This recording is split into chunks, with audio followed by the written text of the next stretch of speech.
Welcome to my kitchen. আজ আমি বানাতে যাচ্ছি বাংলার সবচেয়ে বিখ্যাত মিষ্টি রসগোল্লা। অনেক দিন থেকেই আমার বোন বলছে, তুই তো ভালো রসগোল্লা বানাস, তুই একটু আজ করে দেখা। তো ভাবলাম যে ঠিক আছে, করি রসগোল্লা। তো রসগোল্লা বানাতে অতটা কষ্ট কিছুই নয়। সবাই ভাবে খুব কঠিন, মাত্র 3টি ইনগ্রিডিয়েন্টস দিয়ে ওটা তৈরি করা যায়। ওই হচ্ছে গিয়ে ছানা আর সামান্য সুজি আর সামান্য ময়দা, ব্যাস। এবারে চলুন দেখাই কি করে আমি রসগোল্লা তৈরি করছি। 1 কিলো আমুল গোল্ড নিয়ে ওটাকে ছানা করে নিয়েছি, আর 1/2 চামচ সুজি আর 1 চামচ ময়দা। আমি ছানা নিয়ে নিলাম, তার মধ্যে 1 চামচ ময়দা দিয়ে দিলাম, 1/2 চামচ সুজি দিয়ে দিলাম। এবারে মন্ডটাকে খুব ভালো করে আমাকে মাখতে হবে। আসলে রসগোল্লা বানাতে অতটা কঠিন কিছু নয়, মেইন হচ্ছে মাখাটা। যত ভালো করে স্ম্যাশ করব ততই ভালো হবে। আর মাখতে মাখতে যখন একটা মন্ড আকার তৈরি হয়ে উঠে আসবে একদম, তখন বোঝা যাবে যে এটা হয়ে গেছে।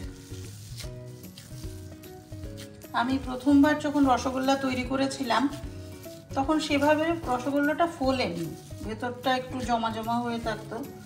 তারপর দেখলাম যে কি ব্যাপারটা কি হচ্ছে, আমি রসে দিচ্ছি সেটাও ভালো হচ্ছে না। তারপর দেখলাম যে না, মাখাটাই মেইন জিনিস। আর মাখাটা না একভাবেই মাখতে হবে, একভাবেই আমি স্ম্যাশ করে চলবো। যখন দেখবো এটা উঠে এসছে একেবারে, তখন ভাববো যে রসগোল্লার মাখাটা তৈরি হয়ে গেছে, মন্ডটা। গোল্লার বলগুলো যখন আমি তৈরি করব তখন একদম স্মুথ করে ওকে গোল করবো, কোথাও যেন ফাটা না হয়।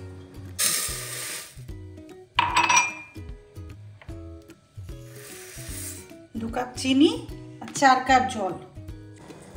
যখন ফুটে উঠছে তখন এলাচ দানাগুলো দিয়ে দিচ্ছি, জাস্ট ফ্লেভারের জন্য। চিনির রসটা ফুটতে শুরু করেছে, আমি এক এক করে করে বলগুলো ছাড়তে থাকবো। এবার আমি ঢাকা দিয়ে দেবো যেন হাওয়াটা না বেরোয়। আর এটা হতে 5 থেকে 7 মিনিট লাগবে, ব্যাস। এবার সামান্য একটু আমি নাড়িয়ে দেব।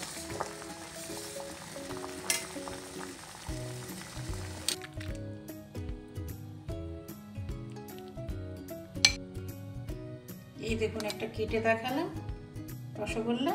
এই দেখুন, চাপলে পরে ওপর দিকে ফুলে উঠছে। এই চাপছি, ওপর দিকে ফুলে উঠছে, তার মানে রসগোল্লা আমার তৈরি। চলুন খেয়ে দেখা যাক কেমন হয়েছে। আপনারাও করে খেয়ে দেখবেন কেমন হয়েছে, তারপর আমার কমেন্টস বক্সে গিয়ে জানাবেন। Thank you.